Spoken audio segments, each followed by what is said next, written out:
ಮೇಯ್ನ first ವೃಂದಾವನ ಹ್ಯಾಂಗಿದೆ. ವೃಂದಾವನ ನಾವು ಮೇಲೆ ನೋಡೋ ವೃಂದಾವನ ಹಿಂಗೆ ಇವಾಗಿದೆ. ಆ್ಯಕ್ಚುಲಿ ರಾಯರ್ ಬಂದು ಈ ಒಳಗೆ ಈ ಚಾಂಬರ್ ಮಾಡಿದ್ದಾರೆ. ಒಂದು 7 to 8 ಫೀಟ್ ಭೂಮಿ ಒಳಗೆ ಈ ಚಾಂಬರು. ಆ ಚಾಂಬರ್ನ ಚಂದ ಆ ಕಾಲ ಕಾಂಕ್ರೀಟ್ ಕಲ್ಲು ಹಾಕಿ ಚಂದ ಅದನ್ನು ಸೆಕ್ಯೂರ್ ಮಾಡಿ, ರಾಯರ್ ಈ ಸ್ಟೆಪ್ಸ್ ನೋಡಿದ್ರಲ್ಲ ಹಿಂದೆಂದ ಕೆಳಗಿಳಿದು ಬರ್ತಾರೆ. ಇದು ಅವರೋಡ ಆಸನ. ಇಲ್ಲಿ ಕೂತುಂಜಿ ಜಪ ಧ್ಯಾನ ಮಾಡ್ತಾ ಇರ್ತಾರೆ. ಇದು ತಾನೆ ಆ್ಯಕ್ಚುಲ್ ರಾಯರ್ ಇರಾಸಲ. ಅದು ಮೇಲೆ ಇದು ನೋಡಿರಲ್ಲ, ಇದು ಒಂದು ಕೂರ್ಮ ಕಲ್ಲು ಇಟ್ಟು ಮುಚ್ಚಿದ್ದಾರೆ. ಅದಕ್ಕೆ ಮೇಲೆ ಆಲ್ಮೋಸ್ಟ್ ಮೋರ್ ದೆನ್ 1000 ಸಾಲಿಗ್ರಾಮ. ಇದು ನೋಡ್ರಿ, ಇದೆಲ್ಲ ಸಾಲಿಗ್ರಾಮ. ಒಂದು 12 ಸಾಲಿಗ್ರಾಮ ಇದ್ರವೇ ಅದು ಪುಣ್ಯಕ್ಷೇತ್ರ ಅಂತಾರೆ. ಈ ವೃಂದಾವನಕ್ಕೆ ಮೇಲೆ ಈ ಲೆವೆಲ್ಲಿ ಮೋರ್ ದೆನ್ 1000s ಆಫ್ ಸಾಲಿಗ್ರಾಮ ಹಾಕಿದ್ದಾರೆ. ಅದಕ್ಕೆ ಮೇಲೆ ಇವಾಗ ನಾವು ನೋಡೋ ಸ್ಟ್ರಕ್ಚರ್, ಇವಾಗ ನಾವು ಏನು ಮಂತ್ರಾಲಯ ಸ್ಟ್ರಕ್ಚರ್ ನೋಡ್ತೇವೋ ಅದು ಇದಕ್ಕೆ ಮೇಲೆ ಹಿಂಗೆ ಸ್ಟ್ರಕ್ಚರ್ ಇದೆ. ಇದೆಲ್ಲ ಅಲಂಕಾರತ ನಾವು ದಿನಾಲೇ ನೋಡ್ತೇವೆ. ಫೇಸ್ಬುಕ್ಲಿ ವಿಡಿಯೋ ಎಲ್ಲ ಬರ್ತಾ ಇರ್ತದೆ.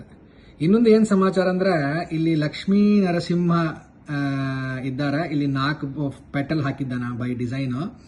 ಇದು ಕೆಳಗೆ ಬಂದು 1.5 ಫುಟ್ ಒಂದು ಸ್ಟೋನ್ ಸ್ಲ್ಯಾಬ್ ಇದೆ ನೋಡ್ರಾ. ಇದಕ್ಕೆ ಮೇಲೆ ಒಂದು ಸಿಲ್ವರ್ ಪ್ಲೇಟ್ ಇದೆ ಅಂತ ಇಲ್ಲಿ. ಈ ಸಿಲ್ವರ್ ಪ್ಲೇಟ್ಲಿ ತಾನೆ ಆಷಾಢ ದಿನ ಪೌರ್ಣಮಿಲಿ ತುಳಸಿ ಮೃತ್ತಿಕಾ ತೊಗೊಂಬಂದು ಸ್ವಾಮಿಗಳೇ ಸ್ವಯಂ ಮೃತ್ತಿಕಾ ತೊಗೊಂಬಂದು ಅದನ್ನ ಸ್ವರ್ಣ ಪಾಲ್ಕಿಲಿ ಇಟ್ಟು ಪೂಜೆ ಮಾಡಿ ಆ ಮೃತ್ತಿಕನ ಈ ಸಲಲ್ಲಿ ಇಡ್ತಾರೆ, ಪೂಜೆ ಮಾಡ್ತಾರೆ. 1 ವಾರವೋ 10 ದಿನವೋ ಪೂಜೆ ಮಾಡ್ತಾರೆ. ಶಾಸ್ತ್ರೀಯ ಅದು ಪೂಜೆ ಮಾಡ್ತಾರೆ. ಅಲ್ಲಿ ಇರೋ ಮೃತ್ತಿಗೆ ತಾನೆ ಯಾರ್ಯಾರು ಎಲ್ಲೆಲ್ಲಿ ವೃಂದಾವನ ಮಾಡ್ತಾರೆಯೋ ಆ ಮೃತ್ತಿಕೆನ ಕೊಟ್ಟು ಅಲ್ಲಿ ವೃಂದಾವನ ಸ್ಥಾಪನೆ ಮಾಡ್ತಾರೆ. ಇವಾಗ ಚೆನ್ನೈಲಿ, ಕೊಯಂಬತ್ತೂರ್ಲಿ, ಆಂಧ್ರ ಪ್ರದೇಶ, ಡೆಲ್ಲಿಲಿ ಮೃತ್ತಿಕ ವೃಂದಾವನ ಅಂತ ಹೇಳ್ತೇವಲ್ಲ, ಇಲ್ಲಿ ಮೃತ್ತಿಕ ವೃಂದಾವನ ಅಲ್ಲ ದಿನ ತೊಂಬರಲ್ಲ ಮೃತ್ತಿಕೆನ. ಆಷಾಢ ಪೌರ್ಣಮಿ ತುಳಸಿ ಮೃತ್ತಿಕೆ ಮಡಿಯ ತೊಗೊಂಬಂದು ಅದಕ್ಕೆ ಪ್ರೊಸೀಜರ್ ಇದೆ. ಸ್ವಾಮಿಗಳೇ ನಾವು ಇವಾಗ ನೋಡಿದ್ದೇವೆ, ಇವತ್ತನ ಫೇಸ್ಬುಕ್ಲಿ ಎಲ್ಲವೇ ಬರ್ತದೆ.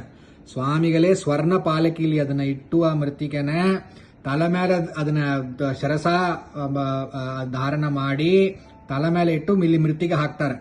ಫುಲ್ಲ ಇಲ್ಲಿ ಸಿಲ್ವರ್ ಪ್ಲೇಟ್ಲಿ ಮೃತ್ತಿಗೆ ಹಾಕಿ ಆಮೇಲೆ ಎಷ್ಟೋ ದಿನದ ಪೂಜೆ ನಡೀತೆ. ಪೂಜೆ ಆದ ಮೇಲೆ again on a particular day ಆ ಮೃತ್ತಿಗೆ ತೆಗೆದು ಯಾರ್ಯಾರಿಗೆ ಕೊಡಬೇಕು ಮೊದಲೇ ಎಲ್ಲ ಡಿಸೈಡ್ ಆಗ್ತದೆ. ಎಲ್ಲೆಲ್ಲಿ ವೃಂದಾವನ ಕಟ್ತಾರೆ ಅಂತ ಡಿಸೈಡ್ ಆಗ್ತದೆ. ಯಾಕಂದ್ರೆ ಬಹಳ ಪಾವಿತ್ರ್ಯ ಅದು.